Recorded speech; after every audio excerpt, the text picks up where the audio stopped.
السلام علیکم ورحمۃ اللہ وبرکاتہ۔ ایک سوال آیا ہے کہ عورتیں جوڑا باندھ کر نماز پڑھ سکتی ہیں کیا؟ تو جوڑا سب سے پہلے ہمیں جاننا ہوگا کہ کسے کہتے ہیں۔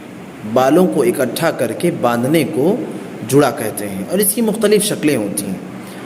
تو سوائے ایک شکل کے بقیہ تمام شکلیں جائز ہیں اور ان میں نماز ادا کی جا سکتی ہے، کوئی حرج نہیں ہے۔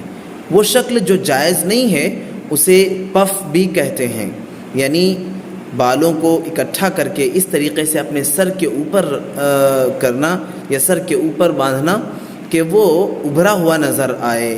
اور اللہ کے نبی صلی اللہ علیہ وسلم نے حدیث کے اندر دو قسم کے جہنمیوں کا ذکر کرتے ہوئے نمبر 2 پر جس کا ذکر کیا ہے، فرمایا کہ نساء کاسیات عاریات مائلات ممیلات اور علی رؤوسہن کاسنمۃ البخت لا يدخلن الجنۃ ولا یجدن ریحھا۔ کہا کہ ایسی عورتیں جو لباس تو پہنی ہوں گی لیکن پھر بھی ننگی ہوں گی، اور کہا کہ وہ خود بھی دوسروں کی طرف غیروں کی طرف مائل ہونے والی ہوں گی اور غیروں کو اپنی طرف اٹریکٹ کرنے والی ہوں گی۔ ان کے سروں پر اونٹوں کے کوہان کی طریقے سے ہوگا، وہ نہ خود جنت میں داخل ہو سکتی ہیں اور نہ ہی جنت کی خوشبو کو پا سکتی ہیں، حالانکہ اس کی خوشبو ایک لمبی مسافت سے بھی محسوس کی جا سکتی ہوگی، پھر بھی وہ نہیں پا سکتی ہوں گی۔ اچھا، بات سمجھنے کی یہ ہے کہ اس بات میں تو کسی کو کوئی اعتراض نہیں ہو سکتا کہ بال ایک انسان کی زینت کا حصہ ہے، بال زینت کا حصہ ہے، اور اللہ تبارک و تعالیٰ نے قرآن مجید میں کہا وَلَا تَبَرَّجْنَ تَبَرُّجَ الْجَاهِلِيَّةِ الْأُولَىٰ۔ جس طریقے سے زمانے جاہلیت میں عورتیں بے پردگی کرتی تھیں اور اپنی زینتوں کو ظاہر کیا کرتی تھیں، تم ایسا مت کیا کرو، اور کہا کہ وَلَا يُبْدِينَ زِينَتَهُنَّ، اپنی زینتوں کو ظاہر نہ کریں الا ما ظہر منہا، سوائے اس کے جو فطری طور پر ظاہر ہے، فطری طور پر جو ہے واضح ہے، اس کے سوا بتکلف اپنی زینت کو عورتیں ولا یبدین زینتہن ظاہر نہ کیا کریں۔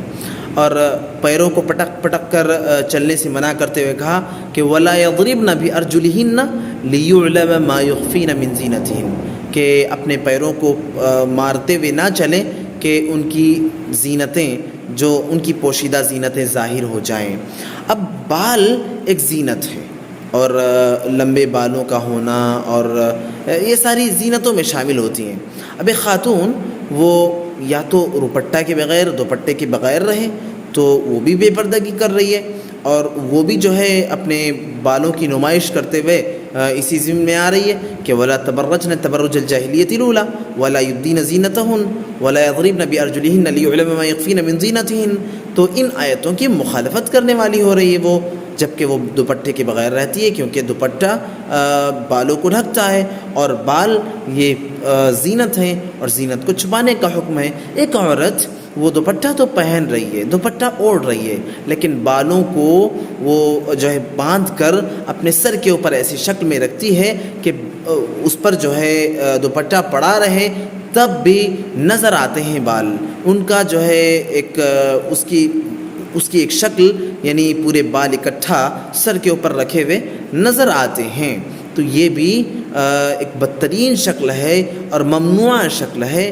پیارے نبی صلی اللہ علیہ وسلم کے حدیث کے مطابق ایسی عورت جو اپنے سر پر کہا کہ ایسی عورتیں جو لباس پہنے ہوئے ہوں گی پھر بھی ننگی رہیں گی، اس کے 2 سبب، یا تو اتنے تنگ ہوں گے لباس کہ جسم کے نشیب و فراز وہ ظاہر ہو رہے ہوں گے، یا تو اتنے پتلے ہوں گے کہ دور ہی سے ان کے سطر جھلک رہے ہوں گے۔ اور کہا کہ مائلات ممیلات، وہ دوسروں کی طرف مائل ہوں گی اور اپنی حسن و جمال کی نمائش کے ذریعے سے دوسروں کو اپنی طرف مائل کرنے والی ہوں گی۔ اور علی رؤوسہن کاسنمۃ البخت المائلہ، کاسنمۃ البخت، ان کے سروں پر اونٹوں کی کوہان کی طرح۔ اونٹ کے کوہان کیسے ہوتے ہیں؟ اونٹ کے کوہان پیٹھ کے اوپر جو ابھرا ہوا حصہ ہوتا ہے اسے کوہان کہتے ہیں۔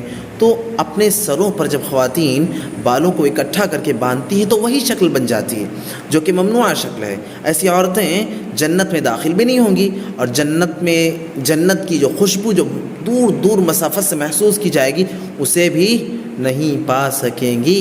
اچھا، اگلا معاملہ یہ آتا ہے کہ ایسا اگر ایک خاتون کر رہی ہے تو ایسا کر کے وہ نماز کو ادا کر سکتی ہے کیا؟ تو دیکھیں عائشہ رضی اللہ عنہا کی حدیث ہے، کہتی ہیں کہ ایک حائضہ خاتون یعنی بالغ عورت وہ روپٹے کے بغیر نماز ادا نہ کرے، دوپٹے کے بغیر نماز ادا نہ کرے۔ پھر وہ عورت جو اپنے بالوں کو اکٹھا کر کے سر پہ جوڑا باندھے ہوئے سر کے اوپر اور وہ ایسی حالت میں نماز پڑھ رہی ہے تو اس کا دوپٹہ اوڑھنا یا نہ اوڑھنا دونوں برابر ہے۔